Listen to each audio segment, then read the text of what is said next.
Buenas noches, bienvenidos a Dimensión Uruguay. En este segundo programa nos vamos a dedicar a hablar de las cárceles. ¿Es posible pensar en la rehabilitación cuando en el Uruguay el 50% de los presos son reincidentes?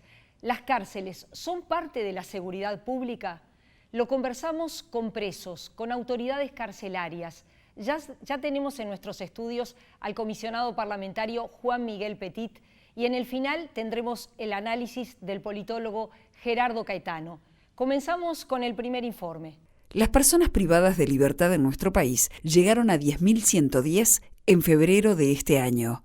9.535 de ellos son hombres, 575 mujeres.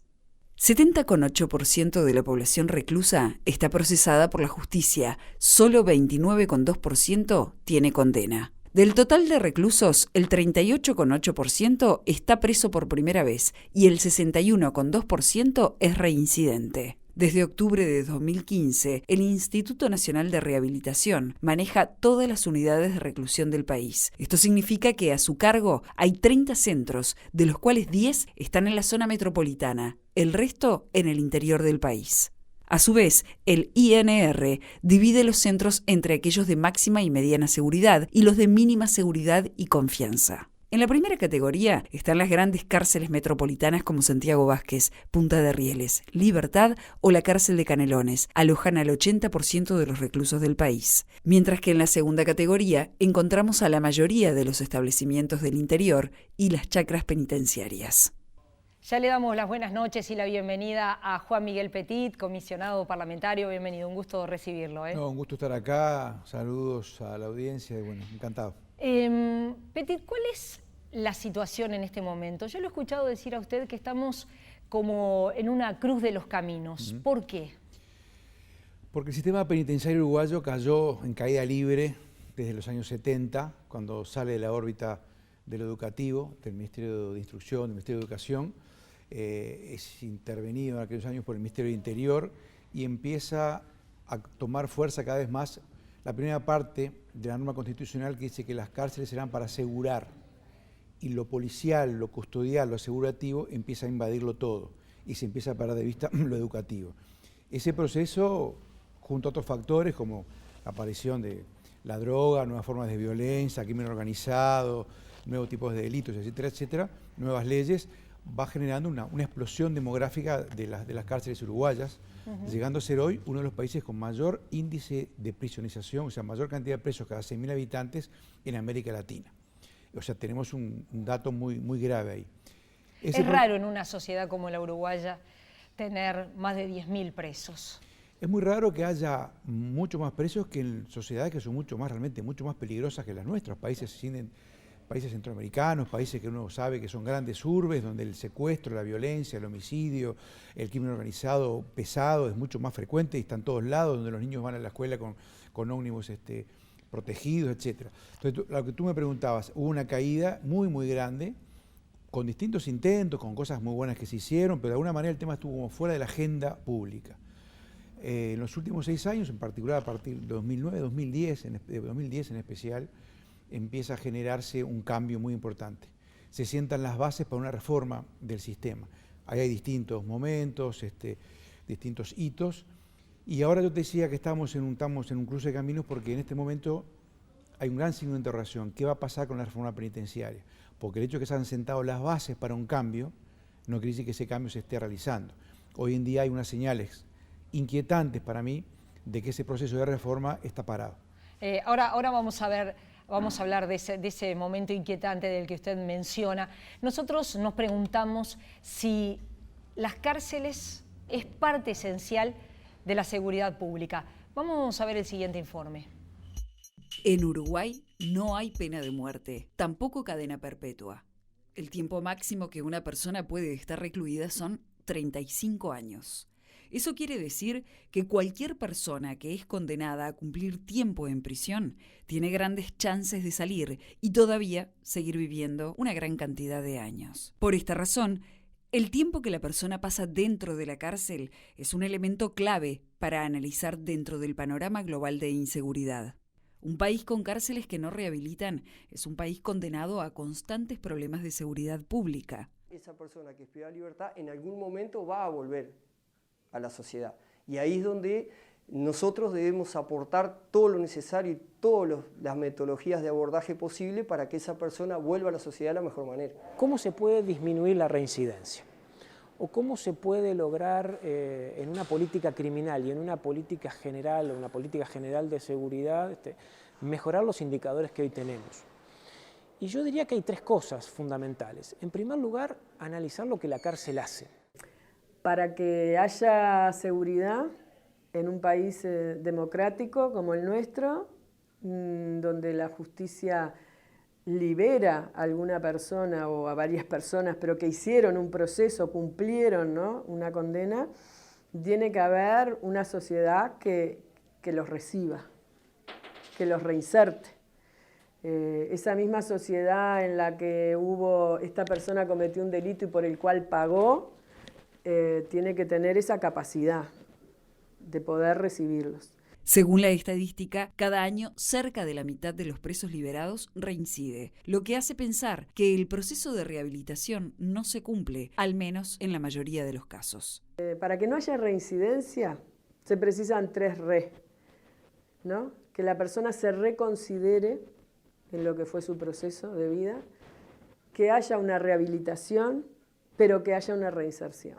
En la Ley de Presupuesto de 2010 se creó el Instituto Nacional de Rehabilitación, que sustituyó a la Dirección Nacional de Cárceles. El cambio no implicó solo al nombre, sino una modificación en la concepción del modelo carcelario de nuestro país. Es una parte fundamental de la seguridad pública, en el entendido de que la política de Estado que se está desarrollando como política pública en nuestro país implica que la seguridad pública se debe entender como integral, o sea, no en forma apartada, sino que todo tiene que formar un sistema y todo tiene que funcionar adecuadamente.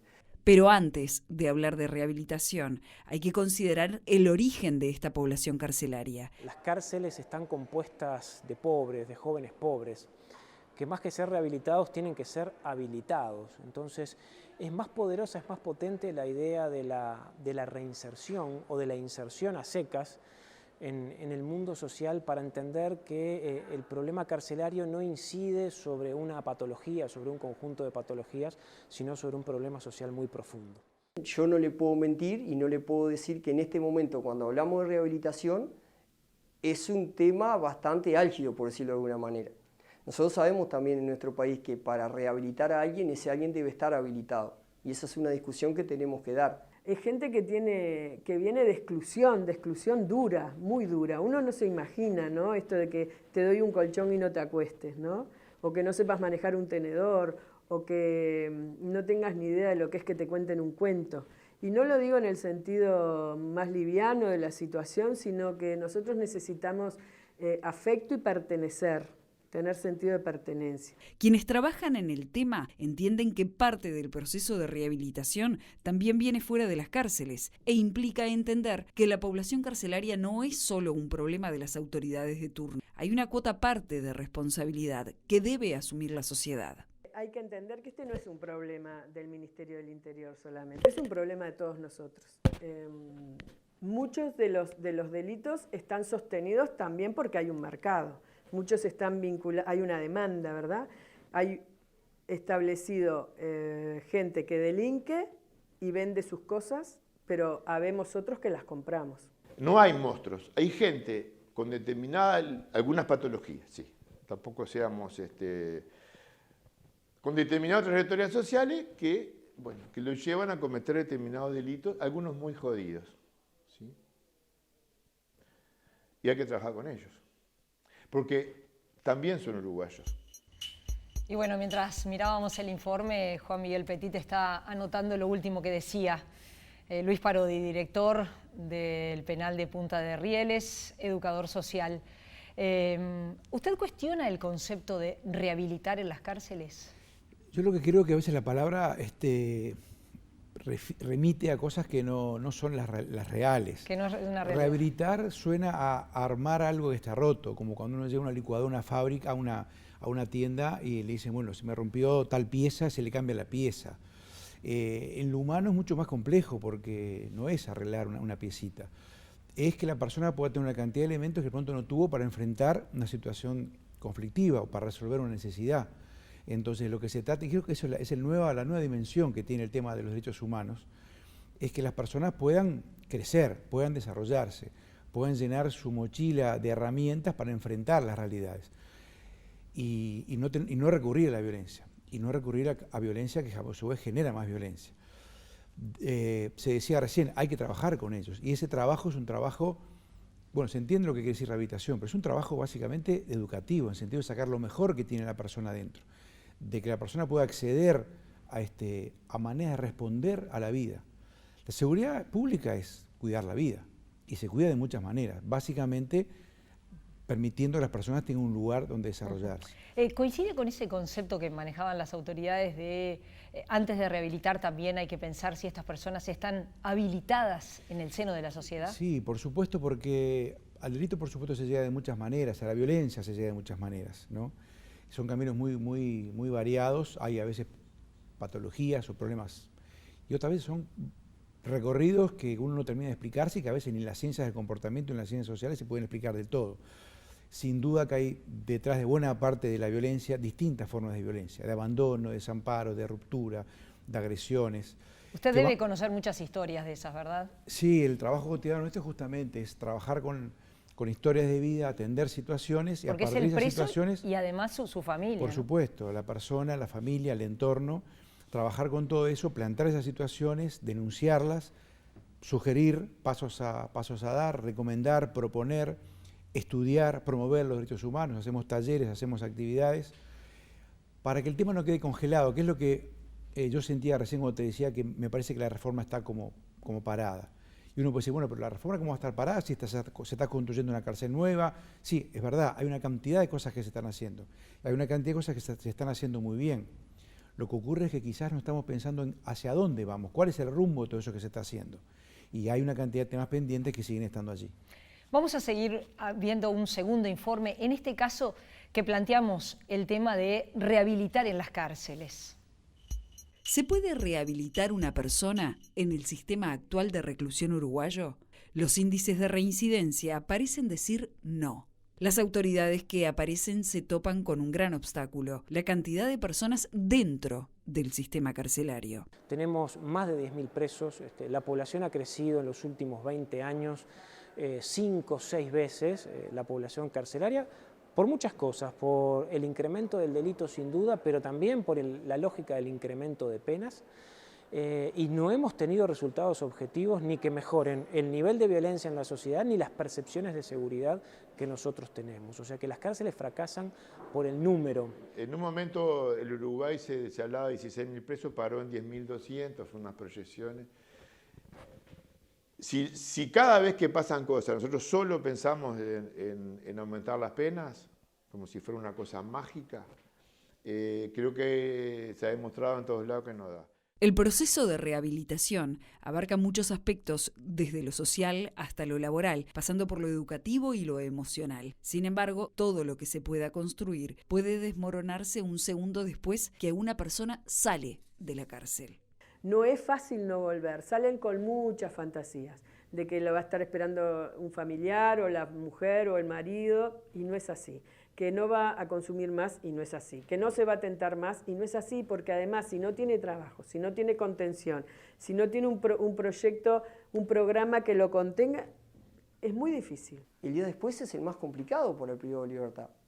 Nosotros hemos tenido privados de libertad que nos dicen, tengo miedo de que me otorguen la libertad, porque ellos también se enfrentan a esa situación. O sea, cuando son liberados, a veces las oportunidades que se dan, no son las adecuadas, o se podría llegar a discutir si son las adecuadas. Al fin y al cabo se egresa del sistema carcelario para volver a lo mismo, o incluso peor, para volver o para iniciar rutas más asociadas a lógicas delictivas de las que se traía antes. Va a ser muy difícil, ¿no? Entonces me dicen, bueno, pero cuando salga, ¿qué hago? Donde yo vaya y diga, yo quiero cambiar, pero yo voy y digo que estuve detenido, estuve preso en un establecimiento, nadie me toma. Y creo que ese es uno de los grandes problemas que tenemos.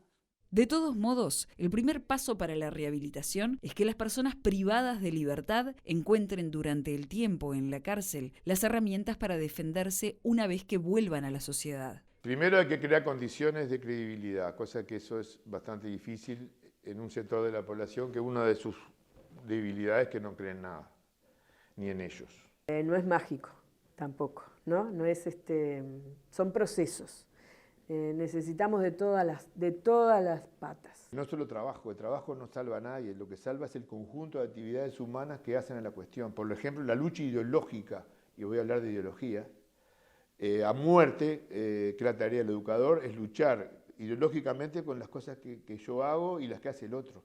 Porque la educación no es más que una confrontación ideológica, no es otra cosa. Es confrontar todo el tiempo qué es lo que está bien, qué es lo que está mal, qué es lo que me parece, por qué el código.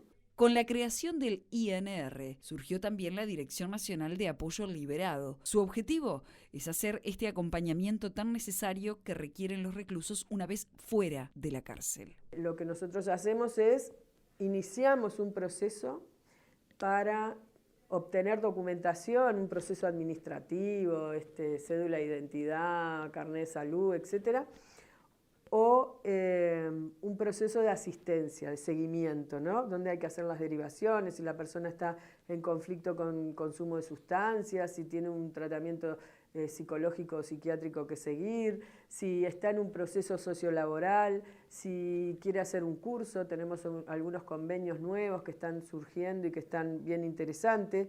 Uno de los cometidos de la Oficina del Liberado es firmar convenios de pasantías laborales para los reclusos liberados. De esta manera se generan oportunidades que, como ellos mismos dicen, ni siquiera tendrían si mencionan que acaban de salir de la cárcel. No todo el mundo quiere volver a delinquir. Mucha gente sabe que pasó por ese proceso de privación de libertad y hace cualquier cosa para no volver. Y va a ser el mejor trabajador.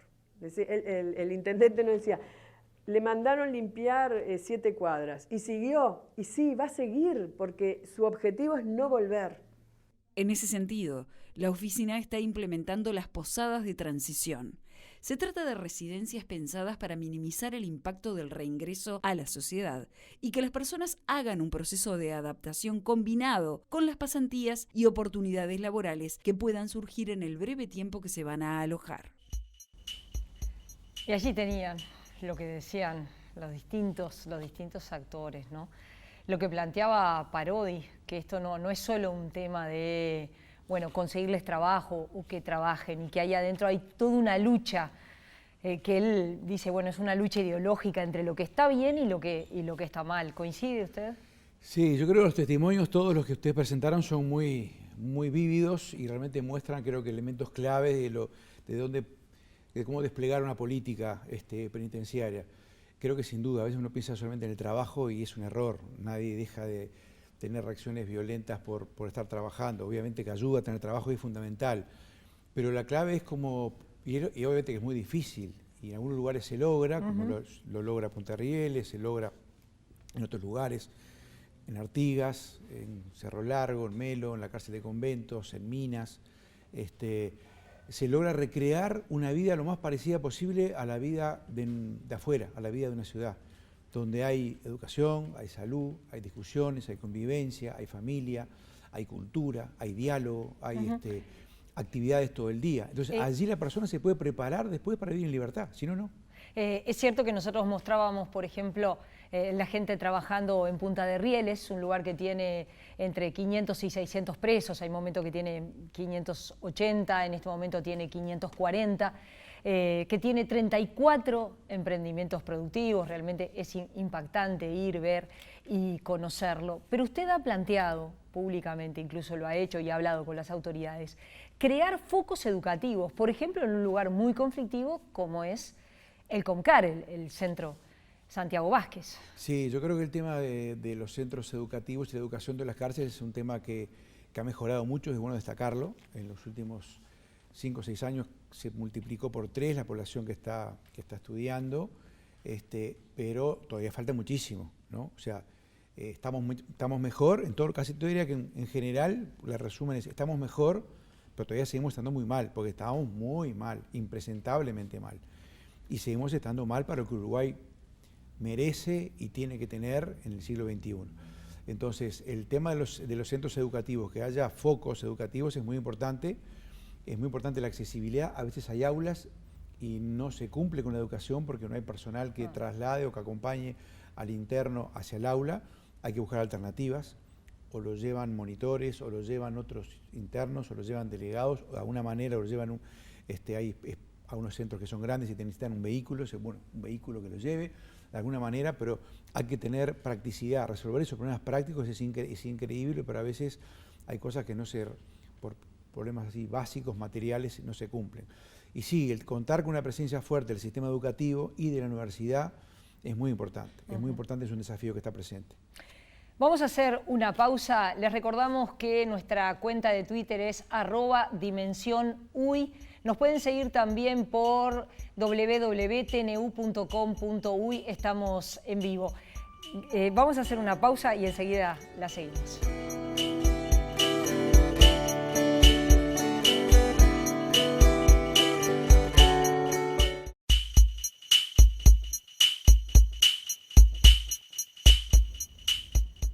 Seguimos conversando con el comisionado parlamentario Juan Miguel Petit. Nosotros recién mostrábamos declaraciones del director de Punta de Rieles, un educador social que está allí desde el año 2013, que es evidente que lidera un proceso, que es un proceso que lo comentábamos en el bloque anterior, tiene emprendimientos productivos, es un lugar modelo. ¿Se puede replicar esta experiencia? ¿Se puede convertir Punta de Rieles en otros lugares? Bueno, yo creo que ese lugar tiene algo muy particular, ¿no? Y yo se lo pregunté al director, que yo soy muy amigo de él, aparte de hace muchísimos años, y bueno, la casualidad ha llevado que estemos donde estemos ahora, pero yo le pregunté si había sido buscado, eso si lo había pensado, si lo había leído, y me dijo que no. Yo le comenté que cuando empecé a trabajar como comisionado, empecé a buscar por internet y bibliografía de las mejores experiencias que hay de rehabilitación. Y las mejores experiencias que están citadas por criminólogos escandinavos y canadienses son de 3 o 4 centros en el mundo que logran recrear como pequeños barrios, como pequeñas cárceles donde el clima parece de una ciudad. Y bueno, y en Punta de Rieles lo lograron. Vas por Punta de Rieles y hay un centro cultural, yoga, un centro religioso, actividades deportivas, actividades productivas, una cafetería, etcétera, una biblioteca. Hay otros lugares, esto se está replicando. Yo creo que hay mucha gente dentro del sistema y creo que el director del INR, Crisoldo Caraballo, tiene excelentes ánimo y muy buenas intenciones y está tratando justamente que estas experiencias se repliquen. De hecho, hay gente que ve la experiencia y de hecho hay gente que realiza experiencias parecidas apuntando a lo mismo, apuntando a que efectivamente hay un marco de seguridad que tienen los establecimientos penitenciarios, sin duda, pero que adentro de eso la seguridad no se lo tiene que comer todo. La seguridad es el medio para un fin, que el fin es la educación, lo dice la Constitución, lo dice nuestra Constitución desde 1830. Es un mandato que viene más allá de la Constitución, lo dicen las normas internacionales, la Declaración Universal de Derechos Humanos apunta también a lo mismo, o sea, a cuidar la dignidad humana. Y eso hay manifestaciones distintas en lo que de hecho de a poquito en algunos lugares está apareciendo. El tema es que tenga una política que eso lo haga norma. Estuvimos en Punta de Rieles, hicimos la siguiente recorrida. Todos los entrevistados de este programa coincidieron en señalar que la cárcel de Punta de Rieles es un ejemplo dentro de los centros de privación de libertad del país. Punta de Rieles cuenta con más de 500 reclusos, de los cuales cerca de 90% ya tienen pena. Poco menos de la mitad de la población es primaria, el resto reincidentes. Llegamos con Arbezuna en el 2000, yo llegué en diciembre, pero empezamos en el 2013, con una propuesta de respeto a los derechos. Que son ciudadanos iguales a nosotros, yo sigo pensando lo mismo, y que tienen derecho, que el Estado debe respetarle sus derechos y ofrecerle la diversidad más grande, no de oportunidades, de derechos. En Punta de Rieles, los reclusos pueden caminar libremente por dentro del predio, pueden proponer emprendimientos laborales, educativos o culturales, pero ante todo deben cumplir con ciertas normas centrales de convivencia. Es un barrio, vivimos en un formato de barrio, en un ámbito de convivencia de más o menos unos 500 compañeros, en un régimen prácticamente abierto dentro de lo que es la prisión bueno, tratamos de convivir y en una forma armoniosa, vamos a decir. Yo llegué acá hace un año, yo escribí una de mis obras de teatro, El día después se llama, la escribí en el Penal de Libertad hace 2 años y medio. Yo llegué acá, a la semana presenté el proyecto, al mes me lo aprobaron, me dieron para adelante, me abrieron las puertas, formé un grupo, un elenco, a los 3 meses presenté la obra. Hay una regla de oro: el que se pelea con un cuchillo en un lugar público se va. Esa es la regla máxima. Se va de acá, de Punta Rica. Se va de Punta Rica. Si le encuentro un cuchillo en la almohada, lo discuto. Puedo entender que viene a otro lugar, que tiene miedo. Ahora, si sale a pelear en lugar público, se va. Otra de las características que diferencia a Punta de Rieles con el resto de las cárceles del país es que es la primera en ser dirigida por un civil y no por alguien que proviene de la policía. Vengo a aportar lo poquito que uno aprendió en los 30 años de laburo para demostrar que los civiles nos podemos hacer cargo, primero, junto con los policías, no es junto con. El trabajo de Parodi y su equipo llevó a que la reincidencia entre quienes egresan de Punta de Rieles baje a poco más de la mitad y pretende continuar bajando esta cifra. Mi modesto aporte, y otro, el liceo era otro, si ustedes los periodistas eran otros, mi aporte es que intentar que del 60% bajemos a la mitad, para empezar a negociar, digamos, en un periodo. El tiempo y las herramientas necesarias para que un recluso se considere rehabilitado dependen de cada individuo. Es un proceso muy personal en el que lo que importa es la voluntad de salir adelante. Acá lo que te dan es la oportunidad, ¿tá? La oportunidad de pensar qué es lo que querés para tu vida. Y entonces, bueno, cuando te dan esa libertad, vos empezás a trabajar, empezás a estudiar, empezás a pensar. Y te vas criando de compromisos como persona. En la cárcel, ¿cuánto lleva a transformar una persona laburante? Con laburo incluso que no son los mejores, pero ¿cuánto lleva a la gente tener el hábito de levantarse temprano, aceptar la disciplina, aceptar que hay un compromiso? El cambio es posible. El cambio de la persona, el cambio de que si a mí me tratan como un animal, seguramente voy a ser un animal. Si a mí me tratan como un ser humano, como una persona, mi ser humano va a salir, va a salir de dentro de mí y el cambio es posible. La rehabilitación está en uno. Bueno, es bastante impactante tanto lo que decían los 2 reclusos, Alejandro, Adrián, como lo que decía el director Luis Parodi, el cambio, ¿no? Y el trato. Esta experiencia, usted como comisionado parlamentario, ¿conoce otras experiencias que se puedan replicar así? Bueno, acá sin duda que hay una vibración muy especial. Cuando uno va a este lugar y habla con la gente y circula, obviamente hay una vibración muy especial. Estuve por todos lados, ¿no? Claro. Estuve dentro del establecimiento, mirando, sí. Bueno, por supuesto todos los emprendimientos productivos, pero además estuve donde están recluidos, ¿no? Es un lugar de puertas abiertas. Exacto. Me viene a la cabeza una cosa que le escuché ayer de noche en un programa radial de madrugada al colaborador de ustedes, a Gerardo Caetano, que creo que viene ahora, que él decía, una sociedad es lo que es, pero también es lo que quiere ser. Y una persona es lo que es, pero también es lo que quiere ser. Y bueno, lo que se trata es justamente que haya elementos para que esa persona, eso que quiera hacer, lo pueda hacer. Y esa vibración es lo que uno siente allí. Ve que es posible, que uno puede despejar una cantidad de fantasmas y que hay cosas que son posibles y que si lográramos bajar la reincidencia, que se habla de un 60, yo creo que es más, hay que estudiarla en detenimiento, hay que hacerlo, yo creo que es más. Estamos hablando de miles y miles de delitos. Y cualquiera que haya sido víctima de un delito o que haya visto un delito sabe lo traumático, lo duro y las secuelas que deja cualquiera sea esa expresión de violencia. Entonces, es muy importante que la cárcel sea visto como un servicio público. Y sí, yo he visto servicios públicos carcelarios en el país que también tienen muy buenas vibraciones, donde tú encontrás, suponete, por citar un ejemplo a lo que tú me preguntabas, en Artigas, en un predio, en un establecimiento rural, una cárcel mixta, abierta, donde hay un espacio digital que funciona con vecinos que van a aprender informática. En la cárcel en conventos, por ejemplo, la cárcel de Minas, Cerro Largo en conventos, la cárcel de Minas, con experiencias también en Salto, cárcel de Salto, con emprendimientos productivos, con internos que salen a trabajar y vuelven todos los días a la cárcel, con internos que se organizan para ayudar en las inundaciones, en Salto y en Durazno. Bueno, eso es fruto de un trabajo. Creo que el gran dilema es cómo lograr que esas vibraciones tan positivas que están surgiendo, en buena medida a veces de abajo hacia arriba o del medio hacia arriba, puedan invadir todo el modelo de la nueva política. A eso me refiero cuando digo que la reforma hoy en día está en la cruz de caminos y debe irse a donde va.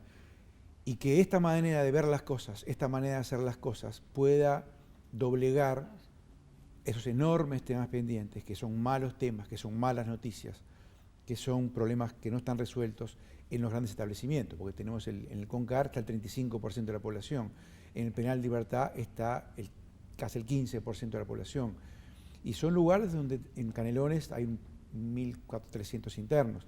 Hay muchísimos problemas, entonces, y aún en esos lugares más duros también se intentan hacer cosas, pero hay cosas que están muy mal, y que requieren medidas muy fuertes. Usted ha planteado descentralizar 3 módulos del CONCAR, el 8, el 10, el 11. ¿Por qué y por qué esos módulos?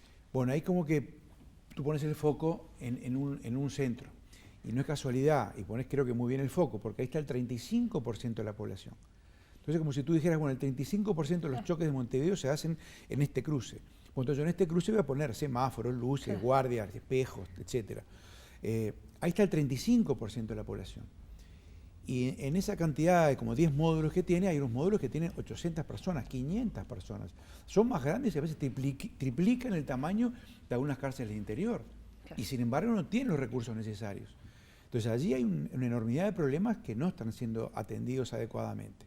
Lo mismo ocurre en otros centros. Entonces allí yo lo que planteaba era, bueno, dividamos ese problema, hagámoslo más chico, démosle a cada uno de esos módulos una dirección, un equipo técnico y un programa que se oriente de acuerdo a sus actividades y que cambien. Si no van a ser como son hoy, realmente usinas atómicas a punto de estallar. ¿Cómo es el relacionamiento con el sistema político? Bueno, el sistema político, nosotros en el Parlamento tenemos referencia sobre todo a la Comisión de Seguimiento Carcelario, legisladores que nos plantean a veces situaciones particulares con los que hablamos. Estamos tratando de tener una relación con los asesores legisladores, muchas veces son abogados jóvenes que están interesados en estos temas. Estamos generando actividades en el Parlamento, seminarios, talleres. Vamos a presentar en breve las nuevas normas internacionales para personas privadas de libertad. Yo creo que con el sistema político y con toda la opinión pública, creo que el tema carcelario hay que tratar de que se observe, que se mire y tratar de entenderlo. Ojo que nosotros también tenemos una cantidad de preguntas, cantidad de interrogantes. No es que digamos, yo lo entiendo y voy a explicar cómo es, no. Puedo contar algunas cosas, puedo hacer algunos planteos y pensar en conjunto. Yo creo que lo que interesante que tiene este proceso es que esto ha salido de una cosa oculta, un tema perdido allá en el fondo de la sociedad que no se sabe nada, a estar en el medio de esta sociedad. Hoy lo vemos en el léxico, en la música, en las modas, en las costumbres, en las telenovelas, en los programas televisivos. Entonces, es un tema que se instaló en medio de nuestro living. Y bueno, tiene que estar en la agenda de las políticas públicas, tenemos que entender que es un tema fundamental para pensarlo en clave de educación, de salud, de cultura, de deporte, de ciudades. No es solamente, bueno, una cosa muy rara que le pasa a una gente rara que está allá en una carretera perdida rumbo a Colonia. Vamos a ver lo que decía Luis Parodi, director del penal de Punta de Rieles, respecto al relacionamiento con el sistema político. El poder político tiembla cada vez que pasa con las cárceles. Entonces, esa disyuntiva es muy difícil de llevar. Porque si el ministro a veces depende de un motín, me va a matar si a mí se me pasa un motín. Lo que decía Parodi. Claro, sí. Estos temas son temas que yo creo que se vuelven a veces muy explosivos y muy fácil de usar como para acusar a alguien de que esto está mal, esto fracasó. Y por eso es importante tener una política, tener un modelo. Y un modelo consensuado, que puede tener más o menos énfasis en una cosa o en otra según las administraciones, pero tiene que haber un modelo, tiene que haber un esquema, tiene que haber hacia dónde queremos que esto funcione, cuál es el objetivo, cuál es el rol que tienen las cárceles, cuál es el rol que tiene la privación de libertad, cuáles son las alternativas. Mira, el lunes El lunes estuve en la cárcel de Canelones. Entre el jueves y el fin de semana habían ingresado 26 personas a la cárcel de Canelones. Todos ellos jóvenes, la gran mayoría menores de 25 años. De esos 26 que entraron a superpoblar esa cárcel, 21 eran de delitos leves. Leves. Y que iban a una cárcel superpoblada donde hay un equipo que está haciendo un muy buen esfuerzo educativo y social. Cuando usted dice delitos leves, ¿a qué hace referencia? Intentos de hurto, por ejemplo. Pero no rapiña. Hurto, pero no rapiña. Nadie está diciendo que está bien el hurto. No, está claro, pero hay una diferencia entre hacer un delito con violencia que sin violencia, eso sin duda. Tú no puedes tener un sistema como si fuera un sistema de salud que funciona solamente con un CTI. O sea, todo el hospital sea CTI. Tú vas por un dolor de cabeza, un dolor de estómago y va al CTI. No, el CTI se reserva para aquellas cosas que realmente requieren tratamiento intensivo, un despliegue ¿Qué de pasa medidas. ahí entonces? Ahí no es, bueno, la pregunta es más fácil hacerla que responderla. Pero sin duda que creo que faltan alternativas, programas alternativos, programas que surjan de la sociedad, programas de seguimiento, programas que le den certeza a los jueces, perspectiva de los jueces también de analizar no solamente aplicación mecánica de una norma, sino ver también que la norma prevé alternativas, diálogo entre los jueces y quienes tienen que aplicar esas alternativas, creatividad para crear nuevos programas, prevención social, trabajo social preventivo, mayor acumulación de actores, mayor densidad social, mayor coordinación en el territorio, en los barrios, donde se hace una cantidad de cosas, pero a veces no están interconectadas entre sí. El trabajo social. El sistema penitenciario no tiene trabajo social. Casi no hay asistentes sociales en ninguna cárcel del país. Entonces, llegar a las familias, llegar a los hijos, llegar a esas familias que muchas veces tienen enormes necesidades y tienen a su jefe de familia preso, con muchos hijos, sin trabajo, y bueno, la vulnerabilidad para caer en manos de quien les ofrezca dinero rápido y fácil son enormes. Entonces allí hay que hacer un trabajo preventivo importante. El director del Instituto Nacional de Rehabilitación, Grisoldo Caraballo, habla de los cambios que se están procesando. Vamos a ver lo que decía. Ir a determinada unidad implica que el INR genera un sistema de progresividad y esa progresividad implica lugares donde se requiere mayor seguridad y lugares donde se requiere menor seguridad y también a veces tenemos lugares que son de máxima confianza. O sea, por ejemplo, tenemos proyectos en el interior que la libertad está después de un alambrado de 7 hilos. Bueno. Sí, el sistema es muy heterogéneo, ¿no? Hay de todo, pero yo creo que es importante ver cuáles son los puntos más complicados en este momento y encararlos. Creo que lo que dice el director Caraballo es cierto, efectivamente, hay muchos cambios que están haciendo, hay preocupación, nosotros hacemos la tarea de monitorear esos lugares, de hacer propuestas, de hacer planteos, de hacer denuncias, recurrir a todas las herramientas que tiene el comisionado parlamentario como institución para eso, desde la visita in situ en el lugar, todos los días recorremos los centros, hacemos planteos verbalmente, por teléfono, por escrito. El comisionado puede recurrir a otros mecanismos legales de accionamiento para poder vehiculizar esos cambios, interactuamos con las comisiones legislativas, pero yo creo que es muy importante no quedarse solamente en los logros, que hay muchos logros y es muy importante apoyarse en los logros para decir, hay cosas que se pueden hacer, cosas que se pudieron hacer, se pudo meter salud, se pudo achicar los centros, se pudo bajar el hacinamiento en algunos lugares, en otros lugares permanece, se pudo incorporar civiles. Hay que incorporar la perspectiva de los derechos humanos, hay que atacar esos lugares que están mal con programas y con una cabeza abierta, de una mirada que no sea solamente, bueno, que esto esté cerrado y que no explote, sino que esto cambie. El objetivo es no tener buenos presos, el objetivo es tener gente preparada para vivir en libertad y familias y allegados que puedan también integrarse, estar integrados en la sociedad. ¿Qué rol juegan los presos que están vinculados al narcotráfico, al crimen organizado, que son generalmente muy violentos? Bueno, allí creo que hay de todo, ¿no? Creo que hay de todo. Es muy difícil de pronto distinguir. Una vez que tú estás en un establecimiento, yo creo que es difícil a veces en el día a día tú distinguir, bueno, fulano está por tal cosa, fulano está por tal otra. Las buenas prácticas demuestran que tú lo que tenés que hacer es lograr construir una cotidianidad, una convivencia que esté llena de cosas, llena de actividades, llena de cosas para hacer, y que tratar de poner en ese torrente la mayor cantidad de gente y que esa gente allí se entrevere y que funcione. Si tú solamente clasificás para tener separados, vas a llegar a extremos que decir, bueno, este delito que es muy grave va para acá, este delito que es más grave va para allá, este otro que no es tan grave pero es horrible va para acá. Eso es infinito. Entonces, está bien, a veces hay problemas específicos, problemas de salud mental, problemas psiquiátricos o determinado tipo de delitos que requieren una atención especial, pero en general, el desafío es construir una cotidianidad donde haya actividades, cobertura de cosas todo el día y allí apostar a que la gente pueda encaminarse. Juan Miguel Petit, gracias por haber venido esta noche. Hacemos una pausa y ya regresamos en el final con Gerardo Caetano.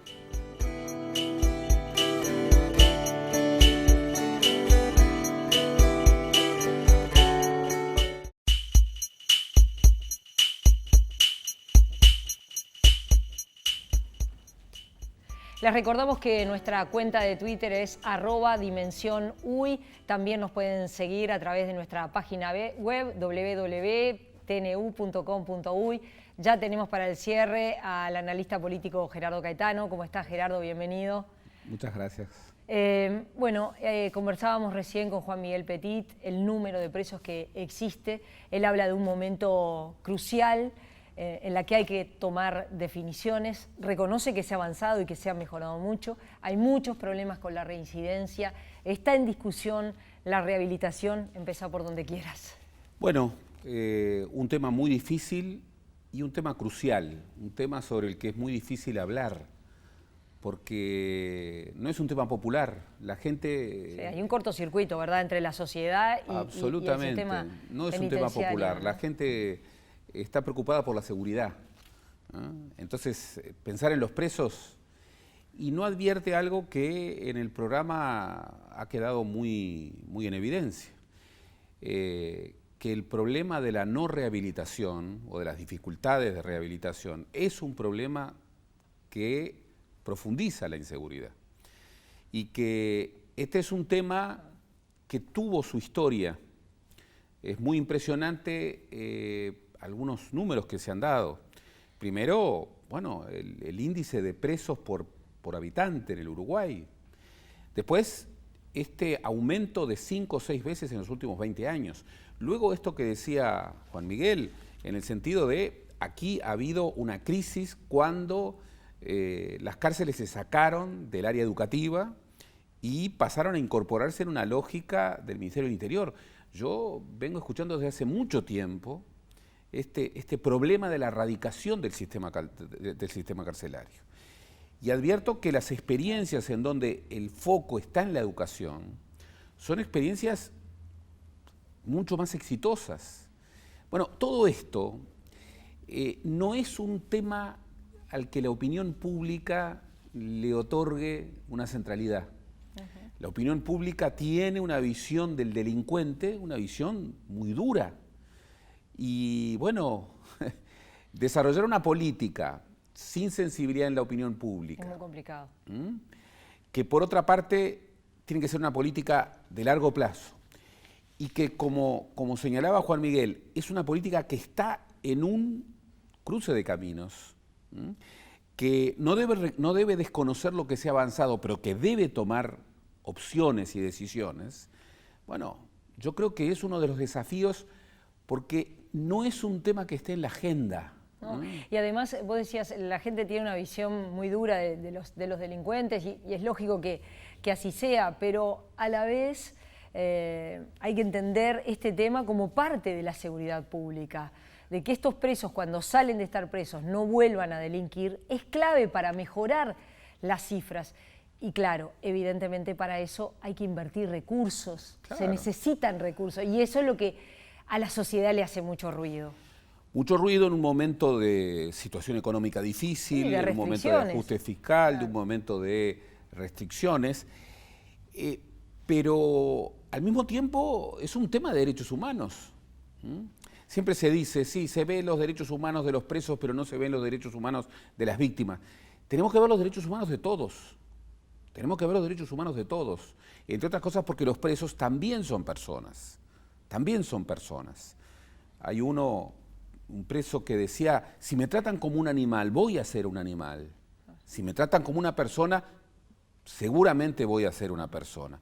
Y esa experiencia impactante de Punta Rieles, en donde, bueno, un educador social con una experiencia, con coraje, logra resultados. Lo que pauta la importancia de poner al frente personas que sean capaces de liderar procesos. Bueno. Eso es clave, evidentemente, en todo, también en esto. A ver, es un educador social. Con capacidad de liderazgo. Exactamente. Civil. Hemos tendido a pensar que las cárceles son un tema policial. Y que los problemas de seguridad solo se arreglan con el Ministerio del Interior. Justamente. Y la historia revela otras cosas. Además, nos falta mucho mundo. Nos falta mucho mundo para ver estos temas.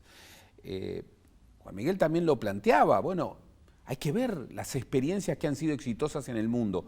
Es muy impresionante que Punta Rieles, sin advertirlo, replica un modelo que fue un modelo exitoso en la Europa nórdica. Y al mismo tiempo advertir que el tema de la prisión es un tema que histórica y culturalmente siempre ha sido un tema problemático. Por ejemplo, en Bolivia. En Bolivia se ha discutido y se discute la justicia comunitaria, un Estado plurinacional, y ahí hay etnias que el peor castigo es la privación de la libertad, que pueden legitimar cualquier cosa, pero la privación de la libertad lo ven como el peor de los castigos. Bien, esto no quiere decir aceptar cualquier cosa, esto no quiere decir, digamos, banalizar el tema o simplificar los temas. Esto quiere decir incorporar un tema que no es popular, pero darle su centralidad en la agenda pública y al mismo tiempo darle un enfoque con coraje desde una cultura de los derechos humanos y con el foco en el centro educativo, apostando a una visión antropológica optimista. Si yo parto de la base, y los números son muy impresionantes, que el 60 o más % de la población carcelaria reincide, y doy como respuesta que la sociedad lo que tiene que hacer es agravar las penas, vamos a tener un incremento incesante de población carcelaria y no vamos a resolver los temas de la seguridad. Hay un momento en uno de los informes que se dice una sociedad que no es capaz de rehabilitar en las cárceles es una sociedad que está condenada a tener problemas graves de inseguridad. A mí me resultó muy impactante cuando Inés Baucero, de la Oficina de Apoyo al Liberado, señalaba, son jóvenes pobres, la gran mayoría de los que hoy están en nuestras cárceles. Son jóvenes y personas que muchas veces les das un colchón y no lo saben usar, que les das un tenedor y no lo saben usar. Lo mismo apoyaba a Criseldo Caraballo, director del INR, cuando decía también, y no es tener una visión idílica, porque la gente dice, uy, qué visión idílica. No, no es tener una visión idílica, decir que también tienen miedo porque si no se prevé una rehabilitación no saben qué van a hacer con su propia vida. Estamos hablando de un trabajo dificilísimo. Nadie quiere trabajar en las cárceles. Muchas veces el trabajo en las cárceles es visto como una penalización. Por ejemplo, en el Ministerio del Interior. Me castigan, me mandan a una cárcel. Es un castigo.